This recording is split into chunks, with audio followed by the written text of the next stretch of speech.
Bonjour et bienvenue. Si des mots comme fatigue mentale, tension ou le sentiment d'être constamment dépassé résonnent un peu trop fort ces derniers temps, alors on est au bon endroit. On va prendre quelques minutes ensemble pour souffler un peu, pour comprendre ce qui se joue à l'intérieur et, espérons-le, retrouver un peu de calme. Je dors, mais je suis toujours épuisée. C'est une phrase qui parle à tellement de monde. On connaît bien ce sentiment, n'est-ce pas? C'est tellement frustrant. On pense faire ce qu'il faut, dormir, se reposer physiquement, mais on se réveille avec cette même chape de plomb. C'est exactement de là qu'on va partir. Eh bien, ce phénomène, il a un nom. La fatigue invisible. Ce n'est pas la fatigue classique, celle qui s'en va après une bonne nuit de sommeil ou un week-end tranquille. Non, c'est quelque chose de plus profond. Un épuisement qui touche à notre système nerveux, à nos émotions, à notre mental. Alors, pour y voir plus clair, il faut d'abord comprendre qu'il n'y a pas une, mais plusieurs formes de fatigue. On va se pencher là-dessus parce que c'est essentiel pour mettre le doigt sur ce qui se passe vraiment. Voilà les 4 grandes catégories. La fatigue physique, bon ça tout le monde connaît, c'est le manque de sommeil, l'effort intense. Mais là où ça devient vraiment intéressant, c'est avec les 3 autres. Le corps peut être au repos, mais si le mental, lui, tourne à 1000 à l'heure, si on porte un poids émotionnel énorme, ou si notre système nerveux est coincé en mode alerte, eh bien l'épuisement, lui, ne part pas. Prenez juste un petit instant. En regardant cette liste, est-ce qu'il y en a une qui ressort plus que les autres aujourd'hui? Juste pour soi. Parce que, bien sûr, identifier la bonne source, c'est déjà faire la moitié du chemin pour trouver la bonne solution. Bon, maintenant qu'on a vu les symptômes, on va creuser un peu plus loin. On va aller chercher la cause profonde de cette fatigue qui s'accroche. Et bien souvent, le coupable n'est pas celui qu'on croit.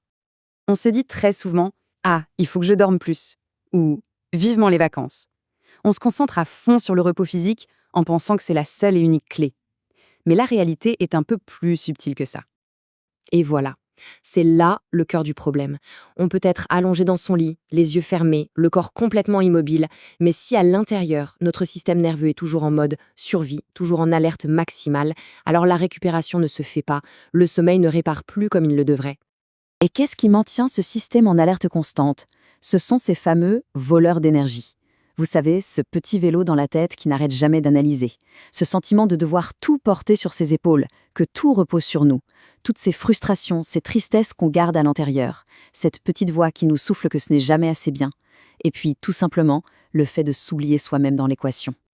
Bon, la grande question maintenant, c'est comment on fait pour appuyer sur pause pour de vrai?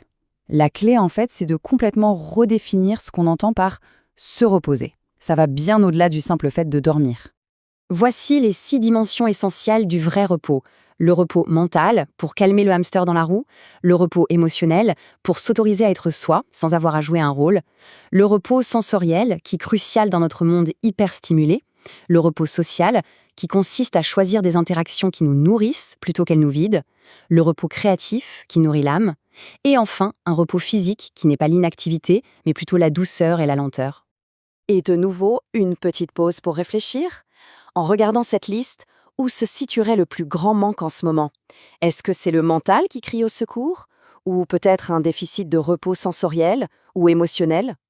C'est bien beau de comprendre tout ça, mais le plus important, c'est de passer à l'action. Alors voyons comment on peut intégrer ces nouvelles formes de repos dans le quotidien avec des rituels vraiment très très simples. On commence par le matin.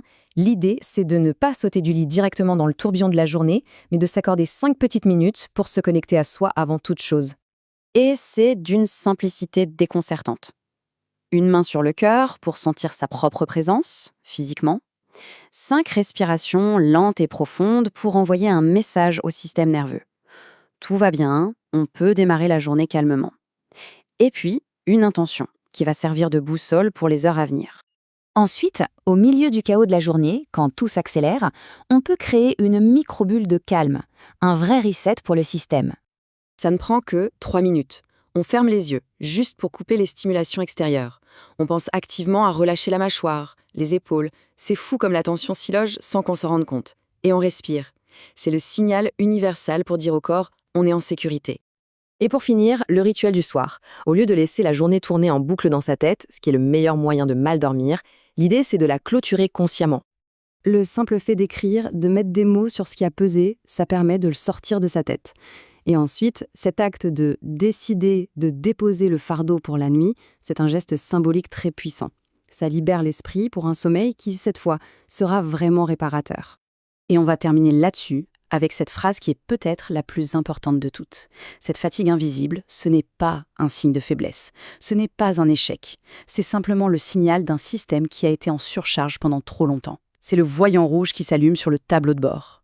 Et rien que de comprendre ça, c'est le tout premier pas pour commencer, enfin, à se donner le bon type de repos.